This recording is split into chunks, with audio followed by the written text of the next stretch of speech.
Thank you for joining this video. I'd like to introduce you to the three of us who led on this work.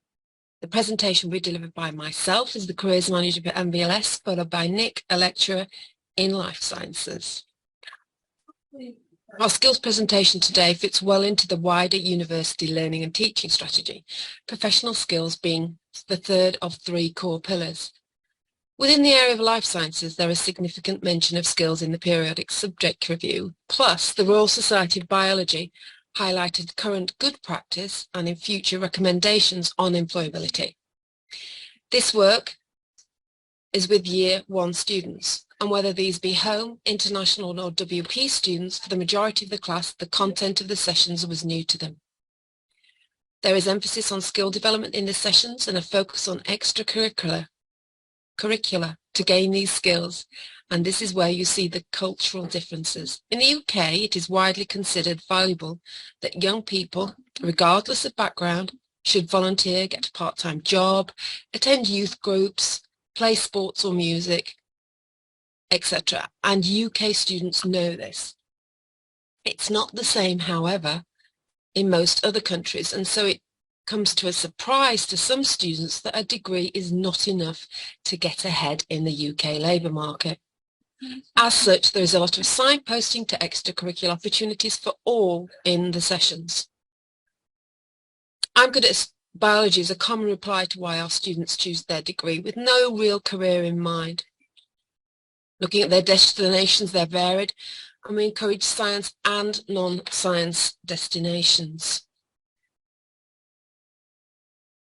For the last 4 years, Level 1 students in life sciences have had careers and employability input into their labs. This has included 6 sessions over the year, delivered in the first 20 minutes before the science part of a 3-hour lab. A lot of energy was required from me and from teaching staff to accommodate the sessions within their own science sessions. It did, however, feel we were just skimming the surface as we rushed through the material, and the subjects didn't feel cohesive as a whole. Sessions were shoehorned into a lab, and there was minimal completion of tasks. This year, we wanted to change. We wanted to change our short and sweet approach to delivering employability to Year 1 to where students had time to produce outputs, time to discuss with others and the GTAs. Another important principle of the sessions was to empower students to manage their careers. With signposting to plenty of resources and an encouragement to take a proactive approach and no hand-holding, this serves them well in future life. However, in order to do this, we needed more time per student. A nice incidental output was it provided an opportunity for staff and students to learn lots about each other, as there are plenty of life issues discussed in the sessions. I casually referred to these sessions as career labs, and the term stuck, with the overriding message that these sessions will help students to get experience in their summer holidays. The logistics are significant, a bit like herding cats. With 778 life science students, these sessions are delivered in 17 labs, 2 running concurrently over 3 hours each. And as far as we know, delivering to such a large cohort is not happening elsewhere in the university. You can see the content taught within the first Careers Lab in Semester 1, and I wanted to emphasize the student outputs on the right-hand side of the slide. Students were tasked with pre-lab reading of 2 reports from both an employer and a student perspective on the labour market. Then they were asked to do a personal skills audit, which led to an action plan based on 5 skills. Individually, the students felt they needed more development on, a 1-page CV using a template, and then a focus on good business communications. Writing an email finished the tasks for that session. I want to now pass on to Nick, who will also cover student engagement. Thank you. Thanks very much, Fiona. After running the Semester 1 sessions, we had 2 questions. We wanted to know if students were engaging with the lab material and also if they were getting anything out of the session. The engagement data is shown here in Figure 1, and this is basically assessing student access to the online pre-lab material. For the Careers Week, which is here in week 7, the yellow bar, compared to the subject labs in blue. And as you can see, engagement with the careers material was pretty much comparable to the subject labs either side of it. So that suggests that they are actually engaging with the material. In a post-session poll, the vast majority of the respondents indicated that they'd either created a new CV or edited their existing CV as a result of the workshop. Only a small percentage felt that they didn't need to change their CV. So again, this does suggest that the students are learning some things in this session.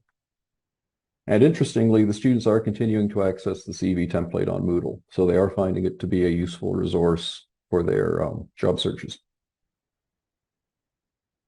Student feedback from focus groups indicated that the students did actually appreciate the careers content, as this was not material was covered in their school. And they also said that they felt that embedding the content in the lab session made sure that they actually participated and did the activities. They admitted that they probably wouldn't have completed the activities had there just been a brief lecture and then they were provided with a template to fill in their own time. So having it in actual lab time did mean that they completed the activity. And they're currently using their CVs that they based on this template to apply for summer jobs. The Semester 2 Careers Lab was built on the Semester 1 content. So the focus of this session was evidencing skills using the STAR framework, or situation, task, action, result, and then writing cover letters. So each of the activities contained in the lab basically linked to the previous one. So they had a little bit of practice describing a goal using the STAR framework. They then highlighted required skills in a job description. And then finally, as the main part of the session was a class competition where in groups of 4, they wrote a cover letter. And this was a competition because their peers voted on which cover letter was the best. And there were prizes awarded to the winning team. So this kept them on task for that session. Anecdotally, in-class polls taken before and after the labs suggested that the majority of students before the session were not confident in writing cover letters, whereas after the session, their confidence level had increased. So it does seem like they're getting something out of this. Analysis of these results are still in progress. So conclusions and future work. First conclusion is that it seems like this new structure has generally worked well. The engagement levels are comparable to those for the subject labs. Student feedback is generally positive, and the students who felt that they needed this material attended the sessions and found them useful and are applying them to their current job searches. Some of the feedback that we got did suggest that the sessions were possibly a bit long, and it might be easier to focus over 2 hours rather than 3. So we're going to work on adapting the material for a slightly shorter session. And the suggestion was also made that the Semester 2 lab be moved to earlier in the semester, so it didn't seem like just an add-on. It was right at the end of the semester this year, and that may have impacted student engagement. Finally, we're going to continue with evaluation and development of the materials for this session and see how things run next year. Thank you very much for your attention, and we'd be happy to take questions.